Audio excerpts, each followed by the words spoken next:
Cool. Let the interview begin. Let the interview begin. Um, so Felix, thank you so much for being here. I'd like to start out right in the very beginning of knowing what first went through your mind when you read the poem Bonfire Opera by Danusha Lamaris. Well, what I love about Danusha Lamaris' poem is that it really reminded me of the time I spent in Vermont. So I lived in Vermont for 4 years and I did my undergraduate education at Marlborough College in southern Vermont. So the images of bonfires recall just my undergraduate years.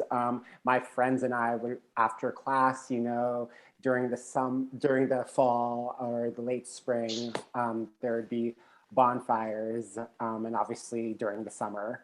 And also there's the talk about the lake in the poem, and what it specifically brought to mind in the town of Marlborough where I lived.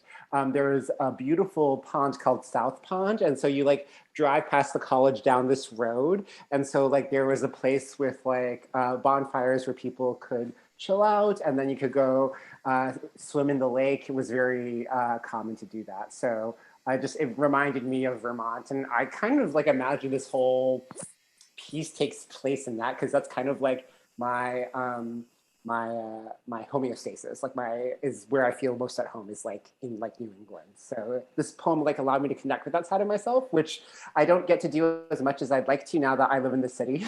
So Right. very different, but it was very nostalgic for me. That's awesome.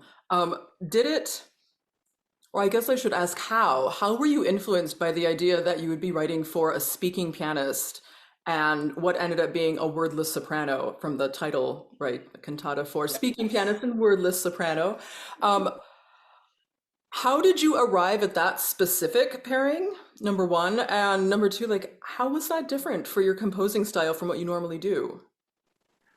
Jenny, that's a great question, because it actually allowed me to connect with work I had written almost now 5 years before. So my first commission was a string quartet that I wrote in memory of the Pulse nightclub shootings, which was a setting of Walt Whitman texts. And so the way I actually did it was I wrote it for a speaking string quartet. So each member of the string quartet speaks the poetry in rhythms while they play, and there is a wordless baritone, which ends up singing section 50 of Song of Myself as an aria at the end. So let's cut 5 years later, and I meet both of you, and I learn about all the kind of work that you do and your work with Interstate. And I was like, oh my goodness, like, because I had done this kind of work before, and it's a very unorthodox kind of pairing to do usually when you're like talking with instrumentalists. But I was really excited to see that this was kind of what you all were about. So it actually was like really great to kind of go back to that sort of compositional style, or that train of thinking, and then also use that to influence like the building blocks like around how I like design the harmonies. And so specifically with this piece, like you'll notice, so I designate it as a cantata because I think of it as a concert piece with different things. And so in the recits, which Kathy just spoken, there's a lot of like chordal harmonies and fourths, which kind of then get tonicized with the wordless soprano who comes in. And I think the wordless soprano idea came from our conversation when we all met in June over Zoom, where we were talking about kind of the Sehnsucht and the longing of it all, and sort of how the speaker of the poem wishes that she could be that singer, that kind of person, and she's not. And so it almost, for me, the poem in the setting almost ends in like a place of frustration with that. So it was really great to kind of trace like the emotional journey through Kathy's spoken part, and then kind of have like the wordless soprano part, Jenny, that you sing, comment on it, and then add to it, and sort of everything comes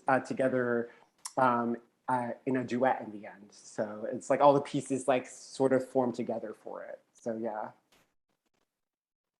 I love that you said that it ends with a bit of frustration for the speaking pianist because um, working on it as the wordless soprano, there is definitely an element.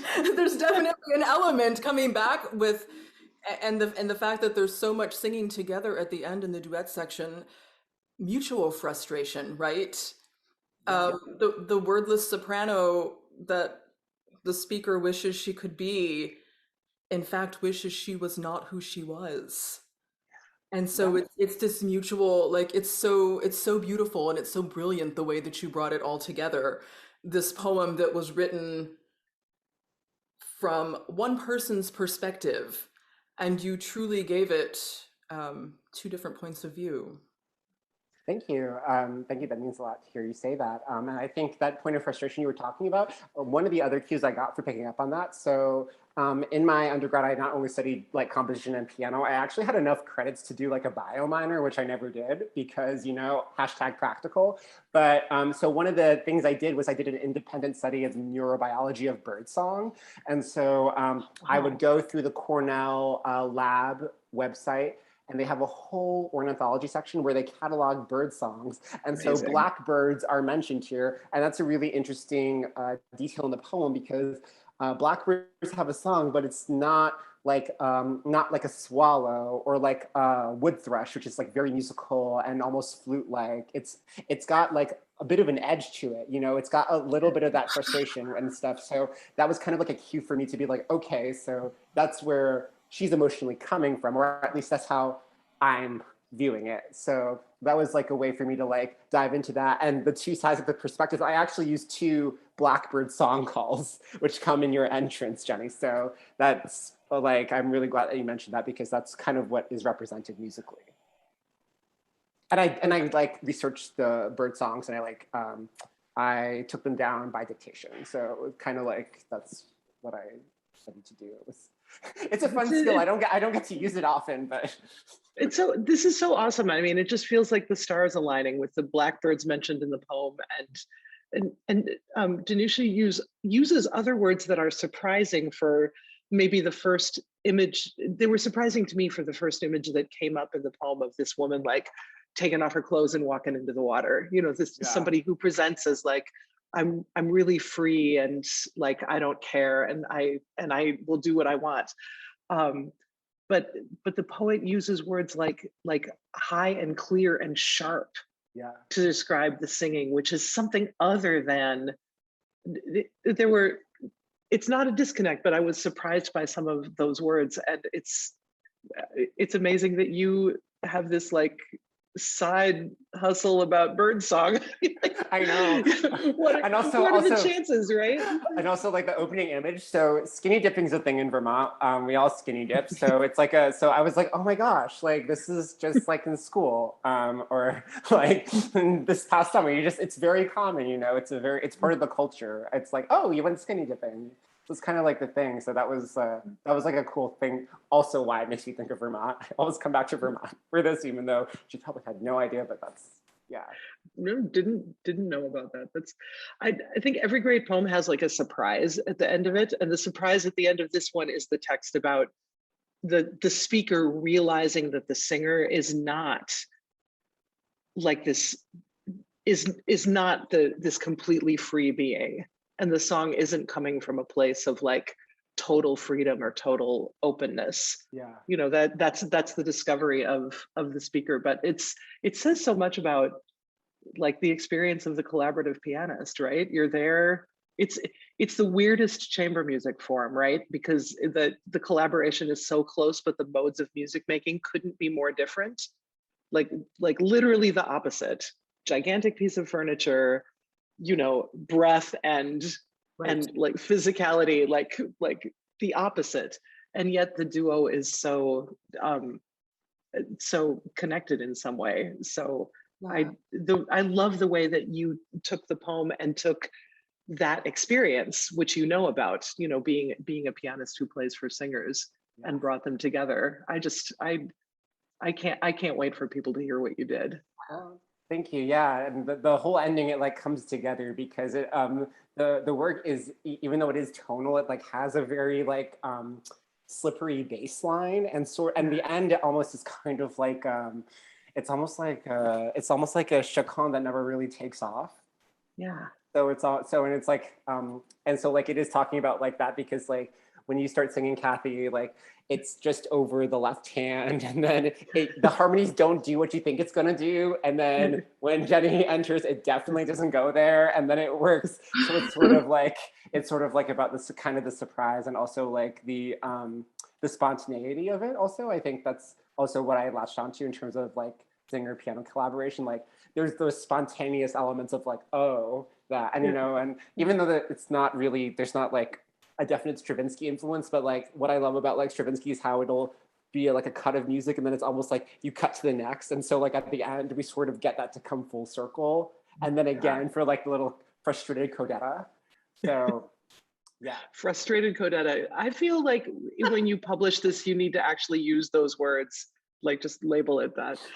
I would also just like to say that as a pianist who has to sing in this piece, I really appreciate you having the entire part doubled in the right hand of the piano. That is some fine judgment on your part. Thank you, Felix. Of course, yeah. I was like, okay, like I was like, good, Jenny has the hard part. Yeah, I was like, what could because like I was like trying to sing through it. I was like, okay, what would like work, just like figuring that out because it was cool to experiment because what I didn't do in the string quartet that I did in this is like Kathy having you sing and play at the same time. So it was like figuring out just how to make that work with everything was like a very fun challenge. Amazing. That is amazing. All of it is. I'm excited to perform it. I'm excited for people to hear it. It's just a really, really special work. And I had no idea. Kathy, did you know that Felix had this background with the string quartet speaking? No, not a clue. Not a clue. There's a lot of pieces and it's overwhelming to talk about all of them, but it's like nice when we can like talk about a specific one and like, oh, okay, so like that many moons ago, because I wrote the piece when I was 21. So it's like it was like a while ago, but it was like this was like a fun coming to fruition again, like 5 years later with this. So yeah. I love it. I feel like I love the amount of unexpected stuff in this, like bonfires, lakes, skinny dipping, research on birdsong. I mean, we got all of this unexpected value. Right? Right? Yeah. Excellent. I actually have, can I ask one more question? This is not specifically about Bonfire Opera. I just wanted to, one of the things that strikes me about your work as I watch it happening, Felix, is that you're really prolific. You write a lot. You write a lot of work. And I just wanted to ask you about that. Is that kind of how you roll, or is there like a philosophy behind it? I'm curious about that. That's a great question, Kathy. I sort of am like just someone who I process the world around me and I process my reactions, and my mode of doing that is music making, and that's I guess the heart of it. And what I love about music is just like creating something is just like I just get an idea, or even if I get inspired by something, like it could be just like the most like kind of ordinary thing. Like I was visiting friends this weekend and we were listening to Rameau and we were driving and I was like, and then I was like, oh yeah, wouldn't it be cool to like write it like a French Baroque song about like listening to Rameau in the mountains and just forgetting about like the hardships of life. So I processed it that way. So kind of it comes just from doing that. I mean, like everybody, I have like times when I'm like not writing stuff, or like, and I also write a lot of things I don't put out because I have to write a certain amount of, well, no cursing, ish. And then I'm like, good to go.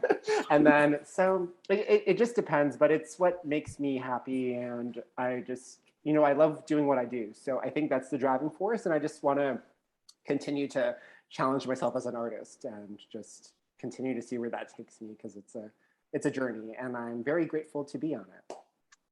Awesome. Thank you. I think that about wraps it up. Do you have any more questions for Felix? I don't. Felix, do you have anything you want to say or add? I'm really grateful for this opportunity, and I hope you enjoy Bonfire Opera since the kids at the school will be watching it. So, yeah. Cool. That was composer Felix Jarrar joining Kathy and me to talk about the piece that he's written for us, Bonfire Opera, a cantata for speaking pianist and wordless soprano, on the poem by Danusha Lemaris. We'll be premiering that piece at Wayne State University this Saturday, November 20th at 1 p.m. Thanks for tuning in.